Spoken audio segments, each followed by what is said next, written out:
So good afternoon. I think we have a video to start. Yes? Okay. So good afternoon, everyone, and thank you for being here in this session. I think that all in this Congress is very important, but this session is especially important because why we make our city smart if it's not to improve the health and well-being of the population. So I think that this session is especially relevant, and we are lucky to have speakers from 4 different continents, representing also the global north and the global south. They will touch different topics. All of them have big impact on health and well-being. The topic of work environment, topic of air quality, healthcare, social integration. So I hope it will be an interesting session. I work in Barcelona in the Barcelona City Hall, and we work with several organizations in plenty of projects and realities, developing smart initiatives for well-being. For instance, telemedicine, health promotion and protection using mobile apps in air quality monitoring, and we also collaborate with Fira de Barcelona in an yearly event which is called Healthio. Healthio is an exhibition about where patient and health system meets, that is showing up in Barcelona. For this year, it has been the first time, and next year for the second time. It's about having patients and stakeholders experiencing the future of healthcare. So we are also happy to collaborate in this project. And now I just start to give the floor to the participants in this session. So first of all, Kendrick from the city of Portland. Christine, the floor is to you.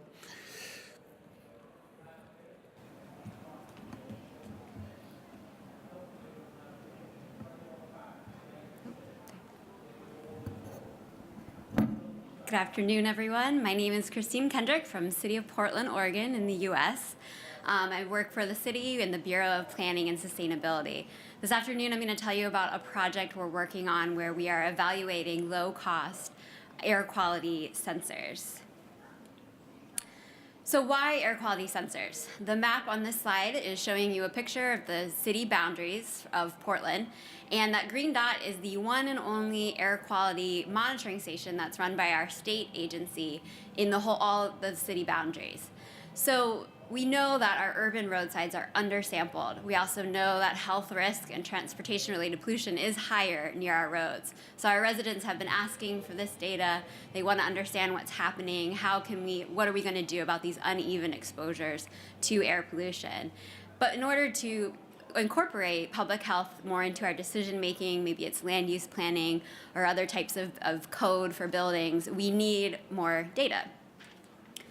So we've been looking at the use of low-cost air quality sensors as a way to help increase that spatial resolution, that spatial density of measurements, because it's very expensive to build out a full regulatory monitoring station. And this is a picture from one of our very first simple pilots, where we did see interferences from temperature and relative humidity, cross-sensitivities with other pollutants, which was to be expected with the technology that these lower-cost devices are using.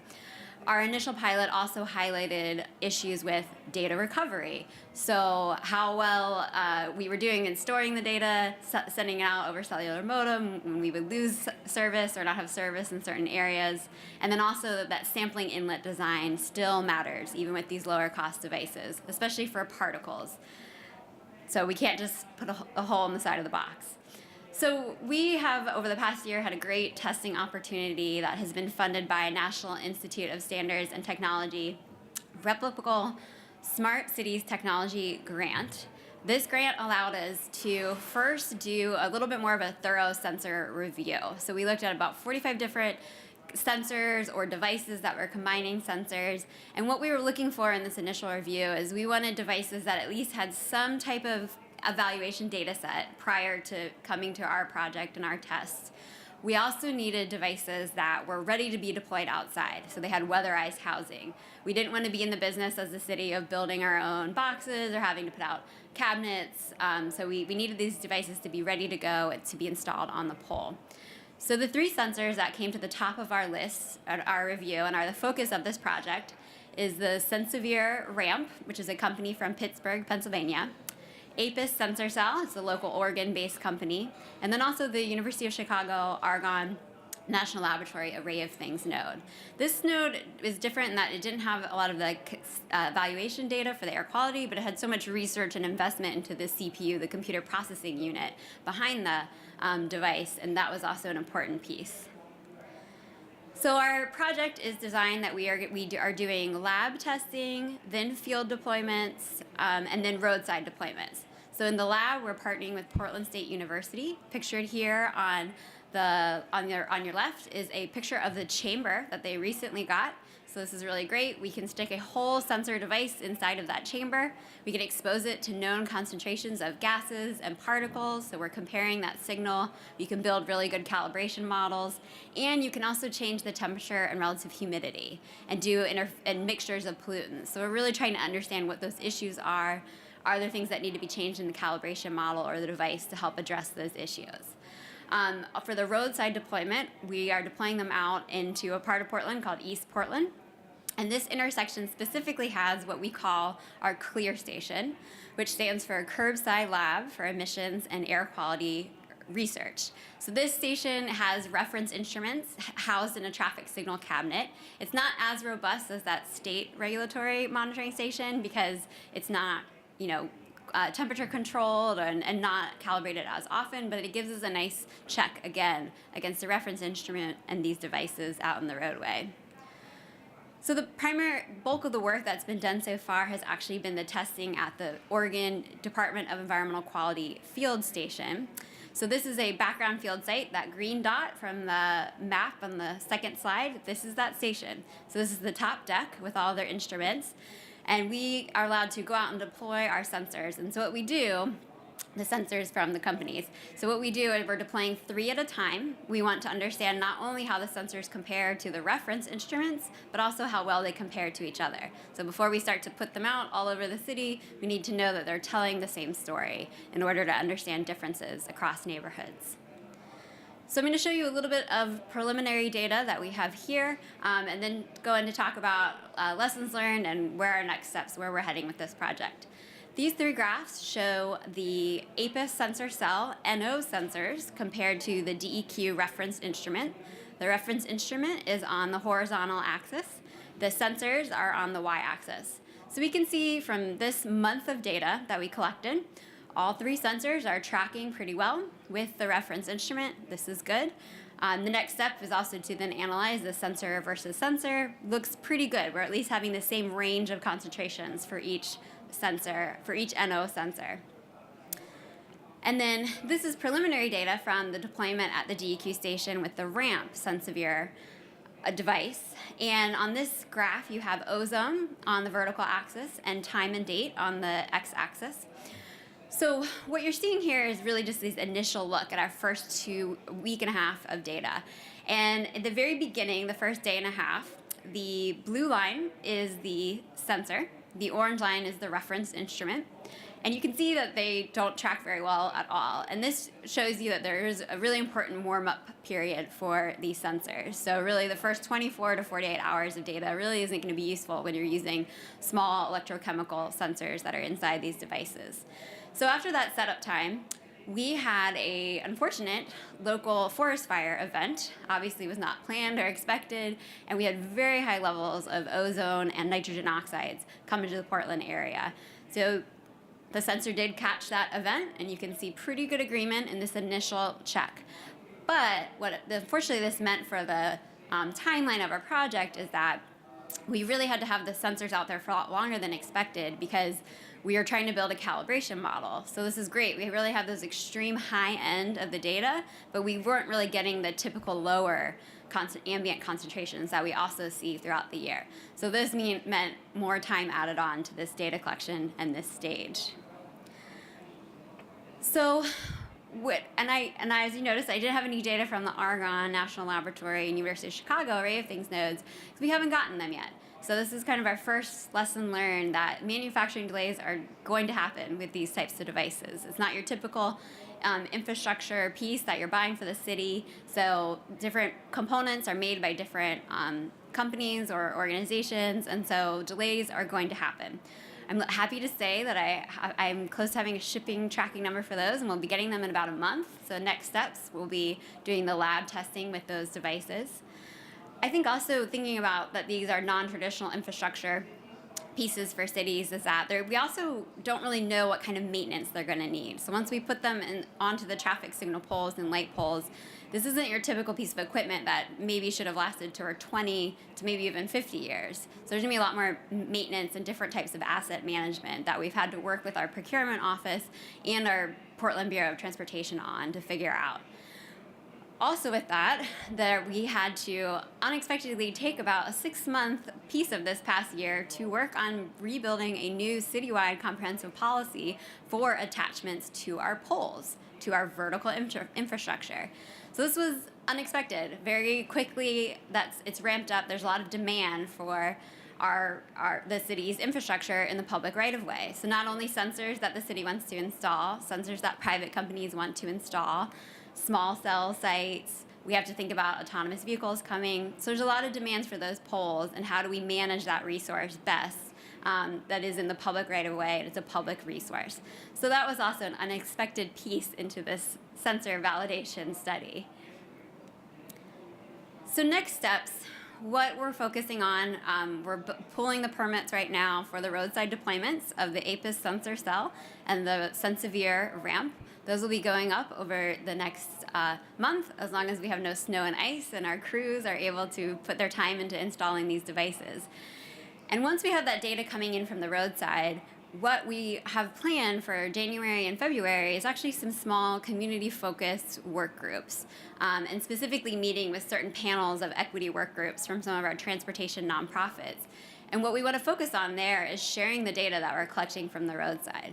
What are the reactions to this? Is the graph that we're using helpful, or is this really confusing and I can't understand it? So what are those data communication methods that we need, and ask also what other data do you need? What's missing? So really trying to focus on that. And I think an important piece for this type of work is that how do we communicate what a short-term air quality measurement means in terms of my health and my risk, and compare that to an annual standard or a lifetime standard. And that's going to be really important to actually get to the point where this increased data and monitoring data is actually useful for influencing public health, making communities feel like they know more about their air and can take action on it or not. So that's all I have for today. Looking forward to questions and discussion with a diverse panel and different topics today. That's my email contact information. Feel free to email with any questions. And thank you, Smart Cities Expo World Congress, City of Portland, for being here today. Thanks. Thank you. Okay, so while Hoffman Lantum from MicroClinic Technologies, Nairobi, is preparing his slides, just to remind you that we will collect questions and make questions at the end. There is to remind you, there is this ask and vote utility. I think it's in the app of the Congress. You can make questions using the ask and vote, or you also can vote on questions that have been posed by other persons here in the room. And at the end, we will see the questions that are being made, and the most popular one will be posed to the audience. And also, in the case of Hoffman, as Hoffman has to leave to the airport before the end of the session, maybe when he finishes, if you have some quick burning questions for him, you can just go to the microphones that are in this part of the room, and we'll make the questions before passing to the next speaker. Hoffman. Well, thanks, David, and really appreciate it. Hi, everyone. Delighted to be here. When I got the invitation to speak at the Smart Cities Conference, being a doctor and very health-centric, I was like, okay, what am I going to talk about? But then I realized the story that my public health professor taught me. He said, healthcare is about the home. What happens in the neighborhood determines your sense of self-esteem. What happens in your living room determines your awareness. What happens in your kitchen determines your nutrition status. And what happens in the bedroom determines the number of children you you would have to feed. So, so I was like, okay, so I'm at home here, and so really excited to be here. Now, last year we won the South, the South, Global South Award for Technology in Healthcare, and so it was quite an honor. I could not be here, so delighted to be back here, and we're working with a couple of fantastic companies to make sure that we're getting technology to where it's needed the most. And I chose to talk about the promise of e-health. Hype, hope, or hustle. Now, if e-health has to meet its mandate of saving health, then it must uphold the universal right to quality care and medicines. Now, a lot of progress has happened over the years, and this is the 2017 Gartner hype cycle picture. I'm not sure if you're familiar with the Gartner hype cycle, but it really looks at the hype of technology in different sectors. And this is a summary chart of the hype cycle in healthcare. Now you can see that pretty much the cloud mobile technology is the mainstay in healthcare, and there's been a lot of progress. Internet of Things is becoming big in healthcare, and that is the hype right now. There is a huge drive to incorporate artificial intelligence to help address some of the pressing health needs. Now, my analysis would draw on the experience of our company developing technologies to help us address some of the pressing issues and hopefully paint a picture of hype, hope, or hustle. Now, the jury's out. It made my job easy. The Wall Street Journal this past week published a report saying the hype of virtual medicine maybe it's not really happening. And so there is a lot of room, for improvement. I tend to agree with the author of this article that there is a lot of work that needs to be done, primarily because as we have developed e-systems and incorporated technology, in healthcare we have drilled down the lane of specialties.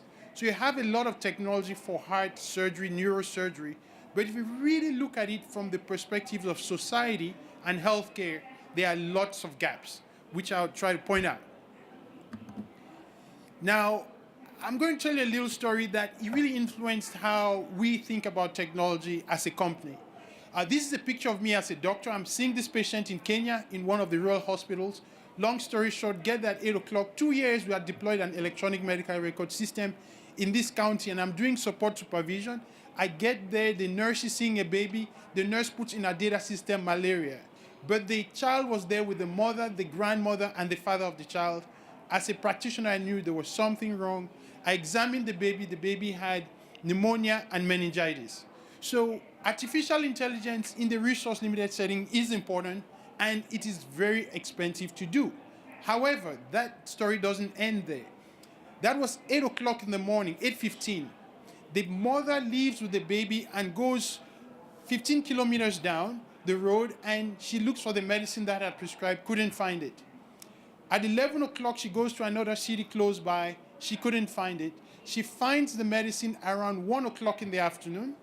She could not afford it. She takes a car back to the village, gets $40, and flies and drives right back to the hospital. And the child gets the medicine for pneumonia and meningitis at 8 o'clock p.m., and that's a 6-month-old baby. Now, if you're a city, you can think about it from the perspective of the carbon footprint, the mobility, the accidents, the risks, the cost of healthcare. All of that is valid. From a health information perspective, we are failing mothers.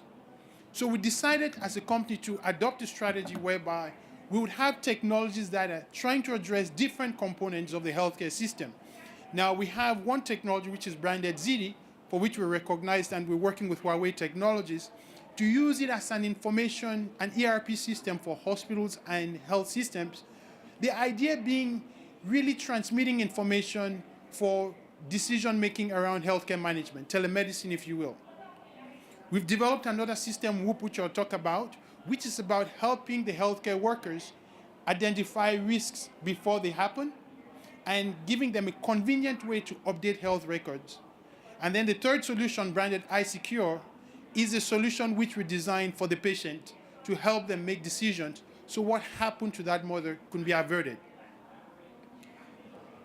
Now, we have deployed ZD in many hospitals in Kenya, and I would say that right now we probably can say we're one of the most used, in terms of market penetration in the African market. We're quite out there.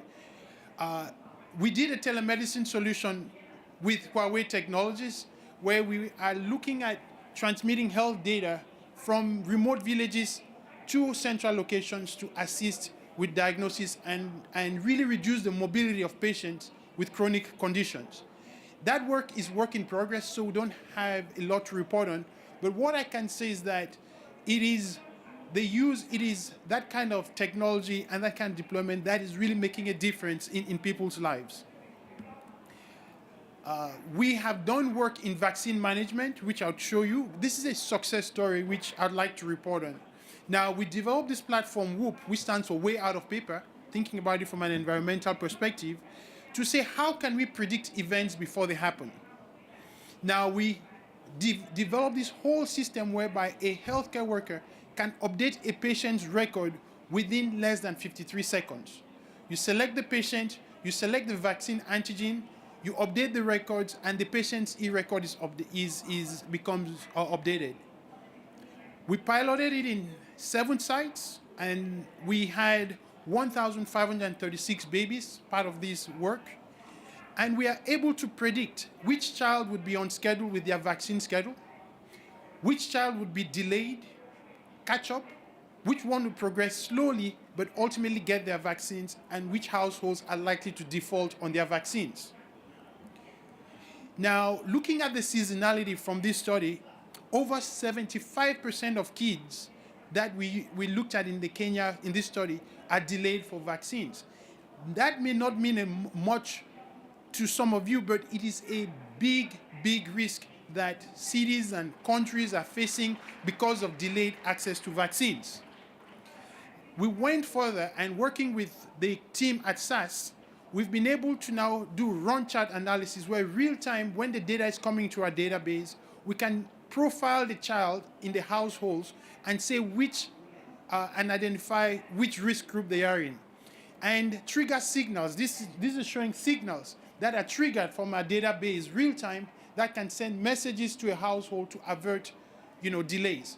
Now, if you look at some of the charts, and I'm going to keep it very basic here, you'd see like the one labeled number 1, the highest peak. That is a household where a child has been delayed for 150 days to receive polio vaccine, pneumococcal vaccine, and diphtheria, hemophilus, and hepatitis vaccine. If we now start deploying these kinds of technologies in city levels, there is a huge opportunity to identify sentinel sites, whereby before disease outbreaks happen, we can pinpoint and intervene. This kind of technology can be used for opioid addiction control, for mental health disease control in big cities, and avert, the spread of some of those epidemics. Quickly, for sustainability purposes, we have optimized the platform such that with a basic phone now, you can report and update your data, and your healthcare record is updated. And that way, the analysis becomes real time. Lastly, this is the challenge we're facing, at least in the global south, where you have one health facility for 1,000 households. That is a major challenge as we're thinking about cities. In the big cities, even Nairobi and most of the cities in Africa, this is the scenario. We've got to do something about it. The health implications are huge. In the rural setting, where the urgency is more pronounced, you have serious stockouts of medicines and so we need to figure out how can we use technology to avert these kinds of situations. And that is what we are doing, where we are building social innovation hubs, putting technology in hubs, in localities. They are not clinics, they are not pharmacies, but it's a place where you can use technology to report symptoms, order your medicines, and get remote diagnosis. That is how we're trying to reduce not only the carbon footprint, but making sure that households are as close to healthcare as possible using technology. The technology platform that we've developed to do this is called iSecure. It's downloadable on the Android and Apple Store.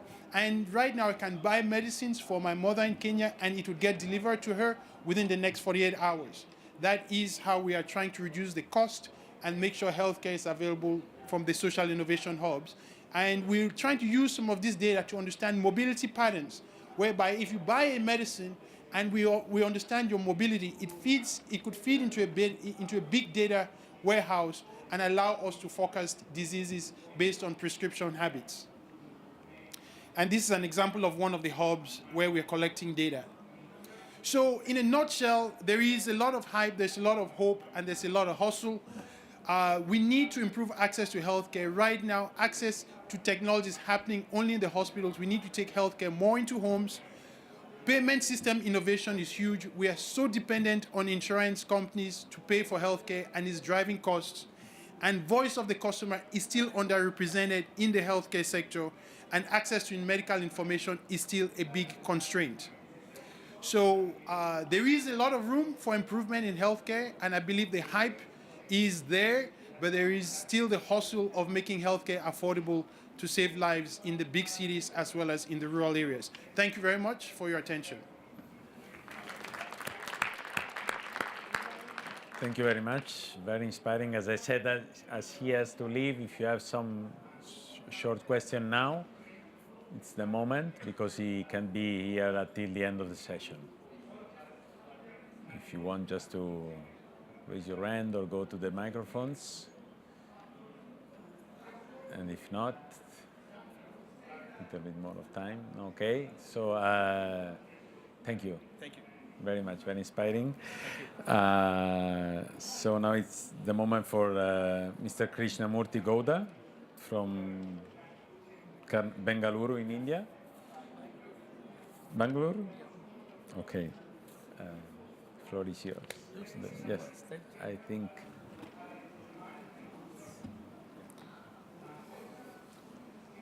Go ahead.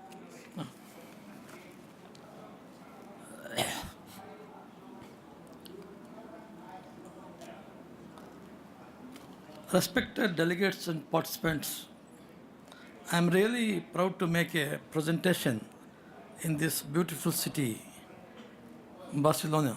Being a Karnataka from Bangalore, IT hub of the Orient, Karnataka, India, as a delegate from the government of Karnataka, led by a great visionary, our Honorable Chief Minister, Mr. Sri Siddaramaiah, in providing social justice to all and working for the development of the state.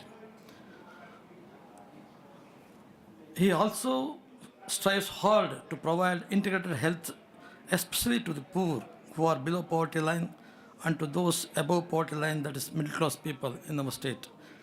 The biggest challenge for the government of Karnataka is the growing population in cities.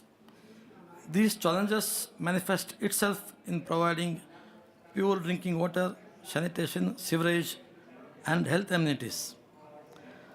Our unique corporation, KUIDFC, is providing through its projects for infrastructure development like water supply, sewerage, roads, women empowerment, etc., with the assistance of World Bank and Asian Development Banks. KUIDFC infrastructure investments for these works are around 50 billion, and for the Smart City Mission, KUIDFC is the nodal agency by spending over 60 billion in 5 years for the overall development of smart cities in Karnataka.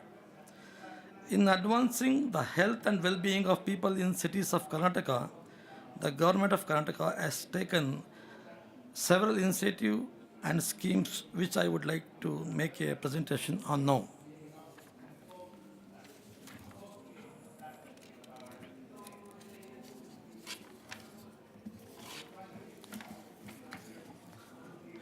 Human well-being means access to security, physical, social, economic, and healthy food, clean water, ability to live in a healthy environment.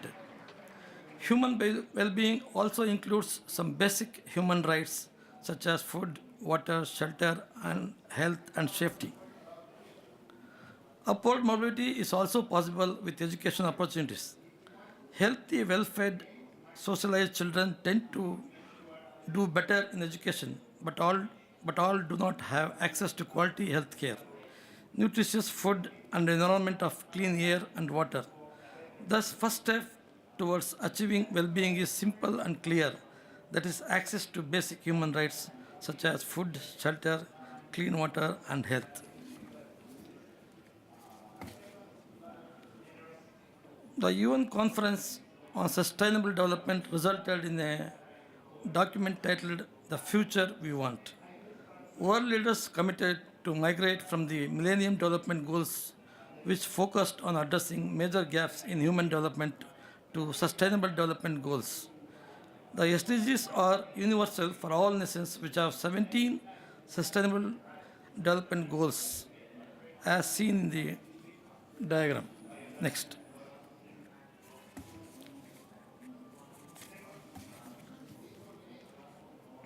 The name of few SDGs: major end poverty, end hunger, ensure healthy lives, inclusive, equitable, quality education, gender equality, water and sanitation for all, reliable, sustainable energy for all, economic growth and productive employment, etc. Karnataka moves from MDGs to SDGs. Karnataka, India's 8th largest city in terms of geographical area, home to 69 million people. Density of population has risen from 276 per square kilometer in 2001 to 3001% square meter in 2011. This is almost 16% of increase. Karnataka has made significant progress in providing the health status of the people since the drafting of its first state integrated policy in 2004. Karnataka is a pioneer state that started the SSFINI. It's a very big, important scheme, a health insurance program that provided insurance covered to 22 million farmers for an annual premium of just $1 per year. This scheme has resulted in increased utilization of health services and reduced out-of-pocket expenditures.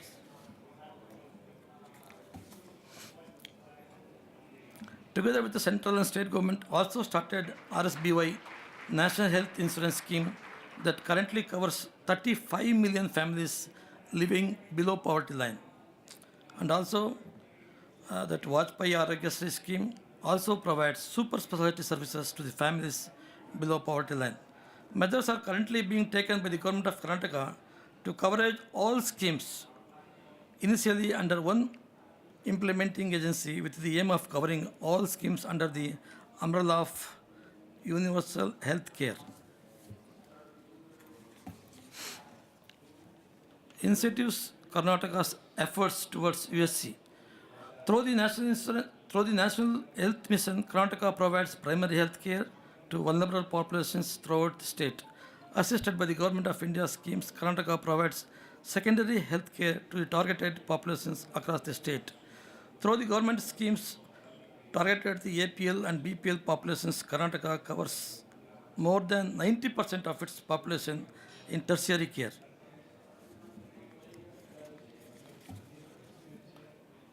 Incentives mode of health care delivery. All schemes providing tertiary care and some providing secondary care are implemented by Karnataka in assurance mode as opposed to insurance mode followed by some states.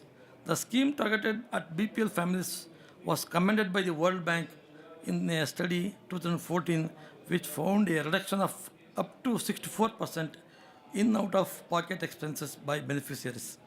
Karnataka was a key player at the Government of India level to showcase the assurance model, which provides for lower administrative costs, leading to increased money available for beneficiaries.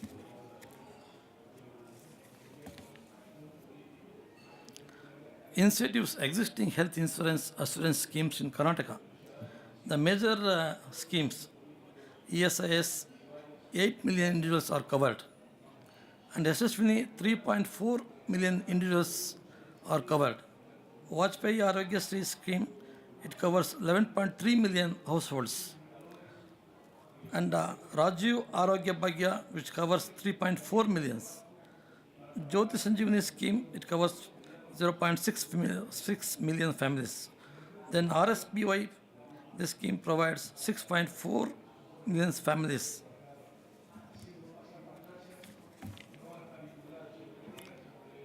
The other scheme, the senior citizen RSBY, senior citizens aged 60 and above BPL cardholders are covered. The GOK assures the senior citizens for a cover of 1,50,000 rupees per family. Treatment is totally free and cashless at selected empaneled health facilities up to maximum coverage per annum, includes investigations, implants, food, medicine for entire duration of admission. Another important scheme that our Mukhyamantri Swantana Haris scheme. This is regarding all road traffic accidents victims, irrespective of BPL, APL status or nationality. Immediate, instant medical treatment for the victims of road accidents during the golden hour, 48 hours, cashless treatment for the victims with a maximum amount of rupees 25,000 per episode. 108 104 helpline for the ambulance. Indira Suraksha Yojana, dependent family members of the farmers who have committed suicide. This is also a very important scheme. An assurance scheme that provides financial coverage of rupees 1.5 lakh per family per year. Treatment is cashless and covers patients with pre-existing diseases. Then this cochlear implant scheme, children with a severe deafness, children in the age group of 8 months to 6 years in the category of disability due to hearing impairment. Okay. Then another important IS into mainstream healthcare. IS, this Ayurveda, Yoga, Naturopathy, Unani and Siddha are traditional health systems which are 5,000 years old traditions in India.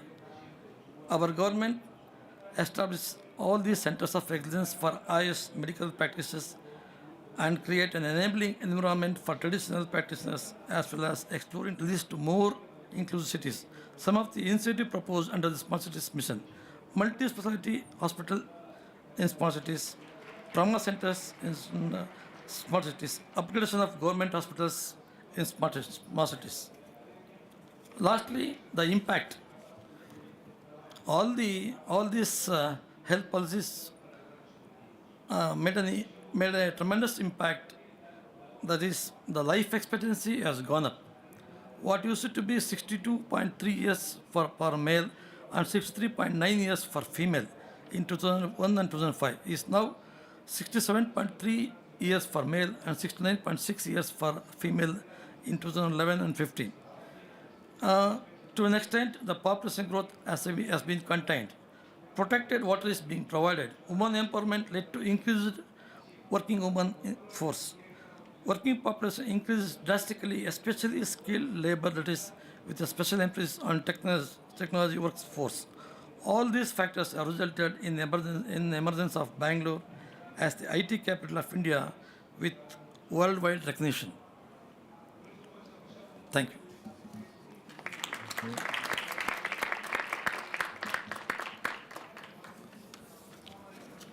Thank you, Mr. Gowda. Then we will have time for questions after the last presentation. If you can come back to seat, then in the end we will have the questions from all the public. Now it's Mr. Luis Suarez from FCC in Madrid. Thank you very much. Thank you to the organization and congratulations for this fantastic Congress. This is the time to switch to Spanish. The funny thing is that you only will lose the jokes because you have all in English in the presentation. Okay. Buenas tardes a todos los asistentes y muchas gracias a la organización del Congreso, al que tengo que dar la enhorabuena por la fantástica organización. En esta ocasión, nuestra contribución a este congreso está basada en lo que nosotros nos ha venido preocupando desde hace mucho tiempo, que es cómo podemos contribuir a la salud de las comunidades a las que prestamos servicios a través de ayudar a nuestros propios trabajadores. En ese sentido, antes de iniciar la exposición, quiero situarles en el marco de qué es FCC y a qué nos dedicamos. FCC es un grupo con más de 100 años, concretamente 117 años, al servicio primero de la sociedad española y después del resto del mundo. Más de 100 años de experiencia en los sectores de construcción, de servicios urbanos, de limpieza y de servicios de agua fundamentalmente. Con una internacionalización creciente que a día de hoy alcanza hasta 35 países y con una capacidad de innovación tecnológica que nos viene dada por los 54.000 profesionales que trabajamos con orgullo al servicio de nuestra organización. Nuestro compromiso fundamental con las sociedades y las comunidades a las que prestamos servicios es el desarrollo urbano sostenible y, por tanto, la protección medioambiental, incluyendo dentro de esa protección medioambiental el tema que hoy nos está ocupando aquí, es decir, la salud de los ciudadanos, que en definitiva somos los que habitamos en las ciudades. La salud y seguridad de nuestros empleados y la salud y seguridad de las familias, los vecinos de las comunidades a las que prestamos servicios. Como ya he dicho, venimos prestando servicios en 4 áreas fundamentales. Por una parte, el área principal, que es el área de servicios medioambientales, donde tenemos la limpieza viaria, la recogida de basura, la limpieza de edificios y locales, la jardinería pública, el tratamiento, reciclaje, recuperación y, en su caso, vertederos de residuos urbanos y de residuos industriales. Una segunda rama de nuestra empresa son los servicios de agua, dedicándonos desde al ciclo integral del agua, desde el suministro a las comunidades hasta el tratamiento de ese agua y el posterior reciclaje o desecho de la misma en condiciones que no dañen el medio ambiente. Finalmente, la actividad de construcción, que podemos dividir en dos partes distintas. Por una parte, lo que es la construcción de infraestructuras y, por otra parte, el suministro del material esencial para la construcción, la fabricación y suministro, que es el cemento.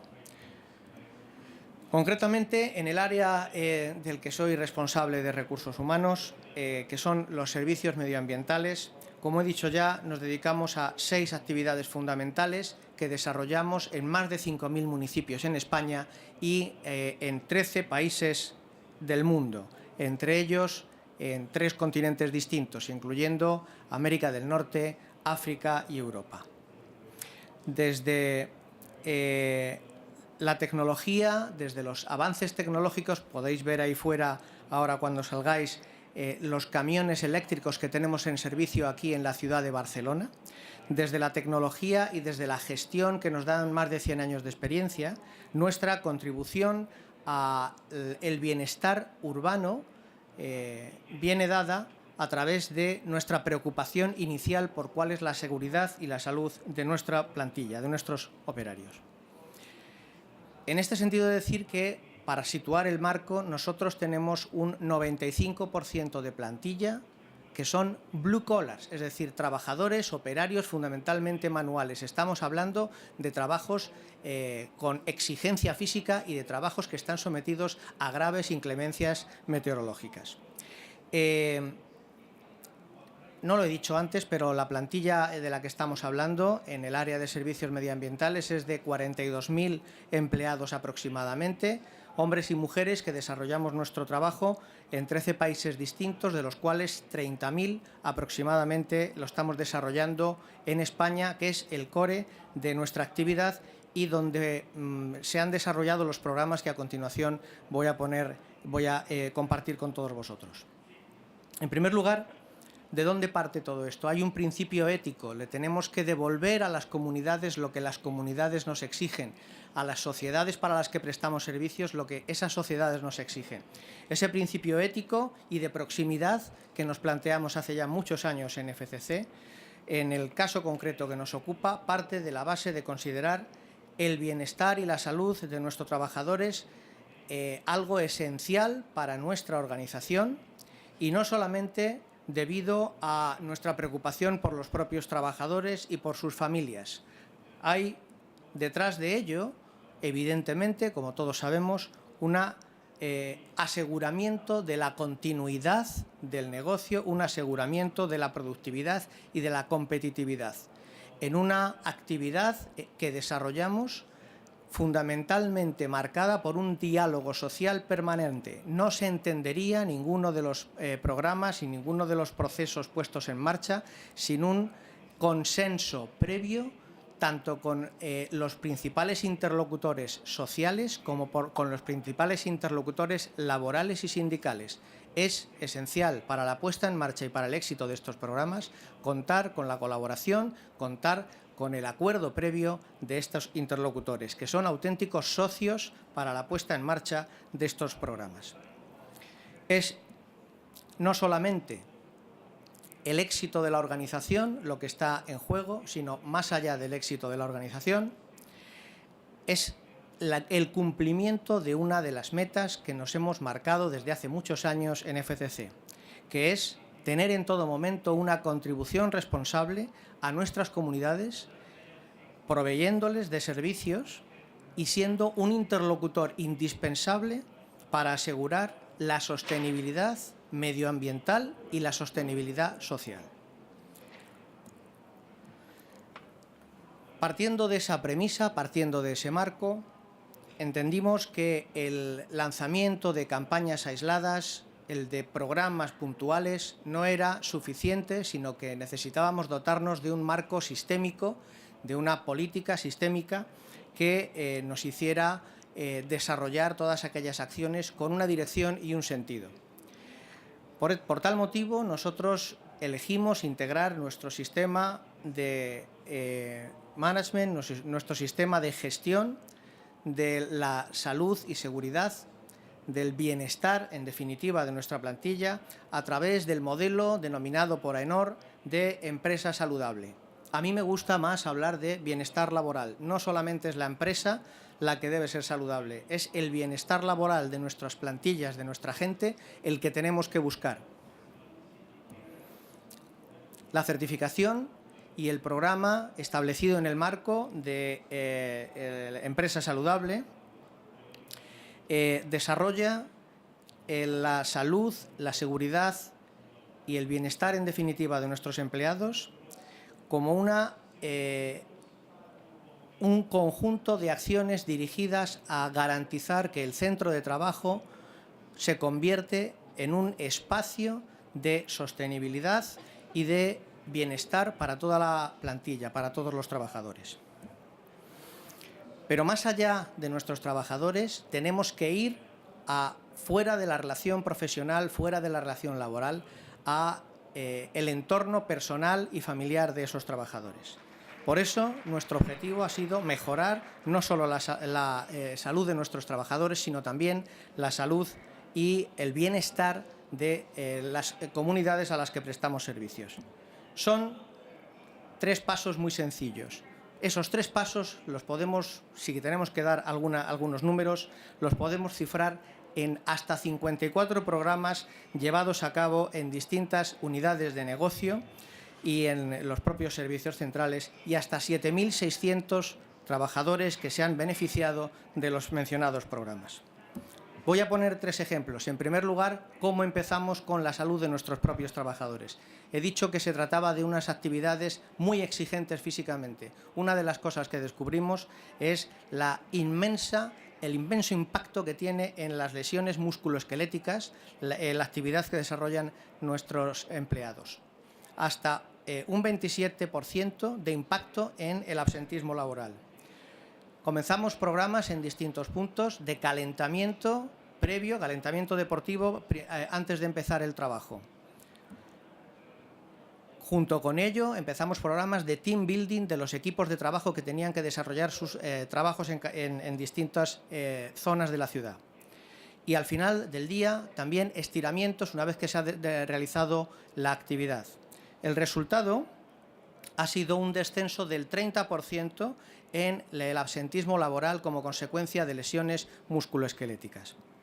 El segundo impacto que hemos querido tener es más allá del mundo laboral, más allá del entorno profesional.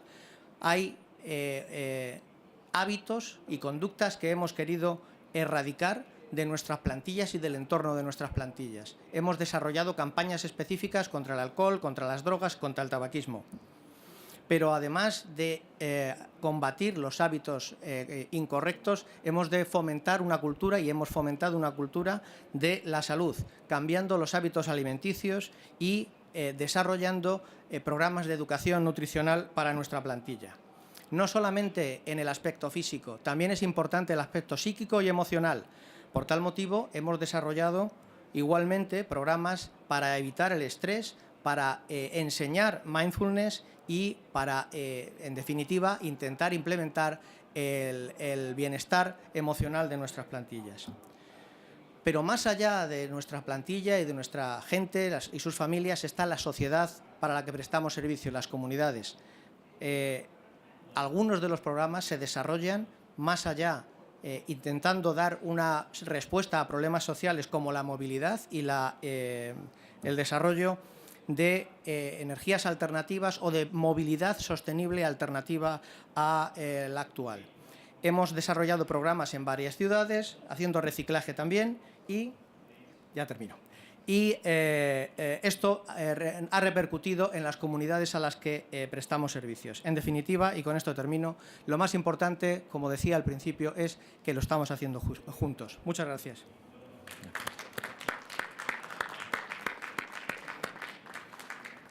So thank you very much for the 4 speakers. Dr. Lantum has left, as I said earlier. He had to leave. Now it's time for questions. I don't know if you have used the Ask and Vote for. Okay. There are 2 questions. Okay, one question is about to what extent is air pollution the top health challenge for cities? Maybe Christine could say something about that. And then there is a more general question on how can we improve the health and well-being of everyone equally. And I also share this question because in Barcelona we are keeping this health equity objective very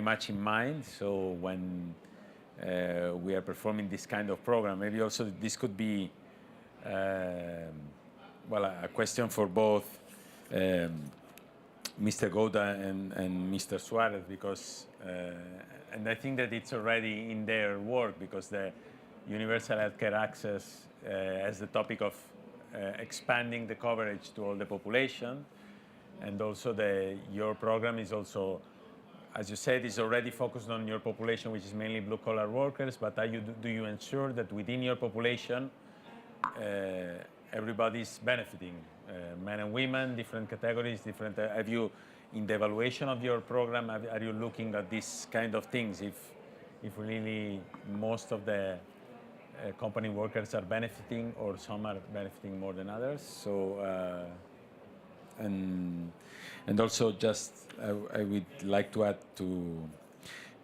Christine one more topic, which is you have said that now in January and February we will do these groups to share the data, but do you plan next to publish this data online, for instance? So how would the plan of getting this data to work for all the population to be aware of the situation of pollution? So I'll answer that second question first. That's a little bit more straightforward. So we'll be having the community-focused work groups. The goal is also to publish papers about it once that article is published, and share that, so that way the results can get out to a wider audience as well. So lots of different opportunities to talk about that once the results are in. For the first question of to what extent is air quality a top health priority for cities, I think that's hard to answer, and there's not a blanket Yes, it's ranked at this number across all cities because it's going to depend on your location. It's also going to depend on what pollutant that you're talking about. In the US, carbon monoxide is really not a priority pollutant. That would be very different in developing countries. In Oregon, specifically Portland, we have issues with diesel particulate matter, and that's because our state's regulatory policies are behind that of California and Washington, so those older vehicles actually get kind of imported into our state. So we have really specific issues. So it just depends on what pollutant and what city and maybe what scale. Even some neighborhoods might have certain air quality issues while others wouldn't in your city. So. Okay. Luis? Oh, there's another he has another microphone, but if you want to start, well. I mean, what exactly the question?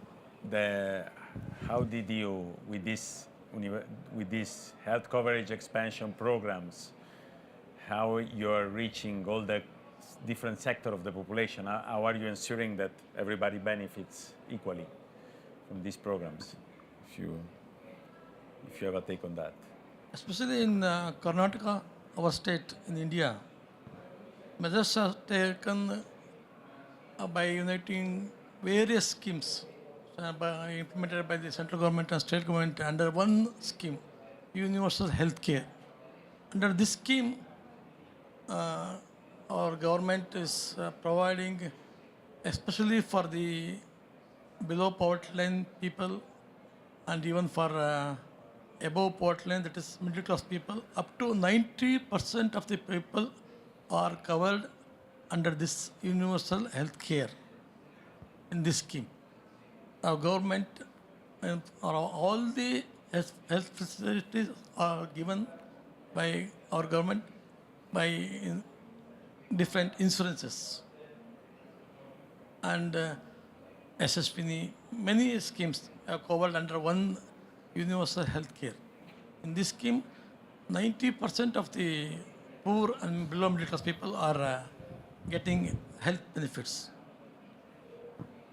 Okay. That's how our government is managing. Okay, thanks for your question. Yes, of course. I think that our topic is also on health. For example, you have a couple of electric truck outside. If you are concerned with the atmosphere that our lungs are breathing every day in the cities, I think that it's something that contributes roughly to our wellness, and the possibility, the chance to have completely electric vehicles to make the collection. And the other question that you made me was about the equality problems. We have programs from gender equality, diversity and inclusion from 9 years ago. And all our programs include a shared commission with unions and with laboral delegates in order to ensure that we face different situations when we are treating with women or men, and they have different needs. So I don't know if I am answering your question, or you need. It was a quite different one, but before making another question myself, I just want to make sure that there's no more question for the participants. Yes, so please, we can continue later. And there are these microphones, or we can share this one. It's here, you mean? Okay, let me see. Let me just check. How does this work? Because it's okay.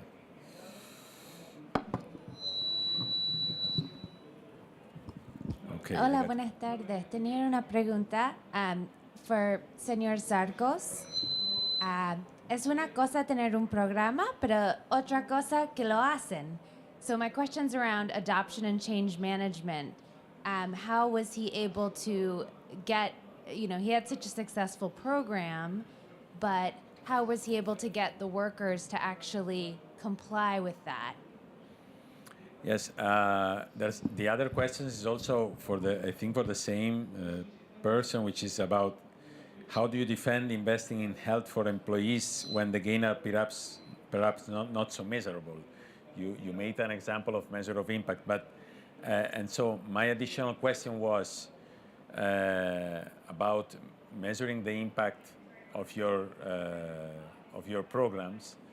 Two things are, okay, you can have a main impact, as you show, 30% of reduction in sickness absence, but how do you evaluate the impact for the impact of health promotion programs in different sectors of your population, which I was saying men and women, and for instance, construction workers and cleaning workers and so on.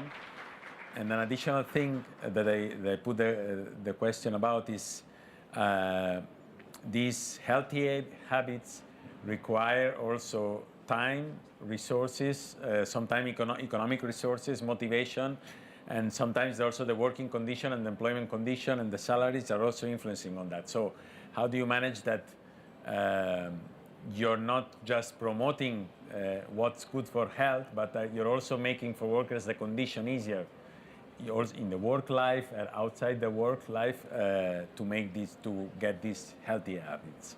Would be, so there are 3 or 4 questions for you, but maybe there was a question from there about the. Perhaps will be better if I answer in Spanish because Yes. it will be more detailed. Perhaps it will be better if I answer in Spanish. Mm-hmm. Can I answer? Yeah. Perhaps will be better if I answer in Spanish because probably I will be more detailed, more concrete. Nosotros medimos absolutamente todos los programas que ponemos en marcha. Si no, no tendríamos los datos de la población a la que ha afectado estos programas y los resultados de algunos de los ejemplos. Tenemos también hemos hecho mediciones de las personas que han dejado de fumar en cada unidad de negocio donde se ha puesto en marcha estos programas. De la mejora cardiovascular, tenemos 8 clínicas médicas a lo largo de todo el territorio nacional en España. No puedo hablar de otras actividades de negocio, de construcción o de aguas, porque como he dicho al principio, yo solamente, mi responsabilidad se ciñe a lo que es el área de servicios medioambientales. Pero en este área, insisto, a través de nuestros servicios médicos, que están en distintos puntos del territorio nacional, tenemos la medición del progreso de esos programas puestos en marcha. No sé si tenías alguna. ¿La otra pregunta era? Hacer fáciles estas opciones saludables, ¿no? Sí. Por ejemplo, aconsejo de tomar fruta, pero igual si no, mi salario no me alcanza para comprar fruta. No sé si Nosotros estamos desarrollando iniciativas como poner una vez a la semana mesas con fruta, con cestas de fruta para que los trabajadores se la puedan llevar gratis a su casa. Estamos invirtiendo tiempo y recursos. Pero yo creo que debo decir, en honor a mis compañeros y a la gente de FCC, que el mejor recurso de todos que tenemos es el entusiasmo de la propia gente que colabora en la puesta en marcha de estos programas. Lo hemos querido hacer siempre eliminando el espíritu competitivo y cambiándolo por el espíritu cooperativo. Por ejemplo, cuando hemos puesto en marcha, desarrollado los programas para ir en bici al trabajo, no estamos beneficiando a quien va más en bici al trabajo, sino que entre todos los que van en bici a trabajar hemos sorteado pues un fin de semana en una instalación de multiaventura que tenemos en la costa de Cádiz. Ya digo, en todos los casos entendemos que el entusiasmo de nuestra gente, que es quien colabora en la puesta en marcha de nuestros mandos intermedios, que es quien colabora en estos programas, es el mejor valor que tenemos.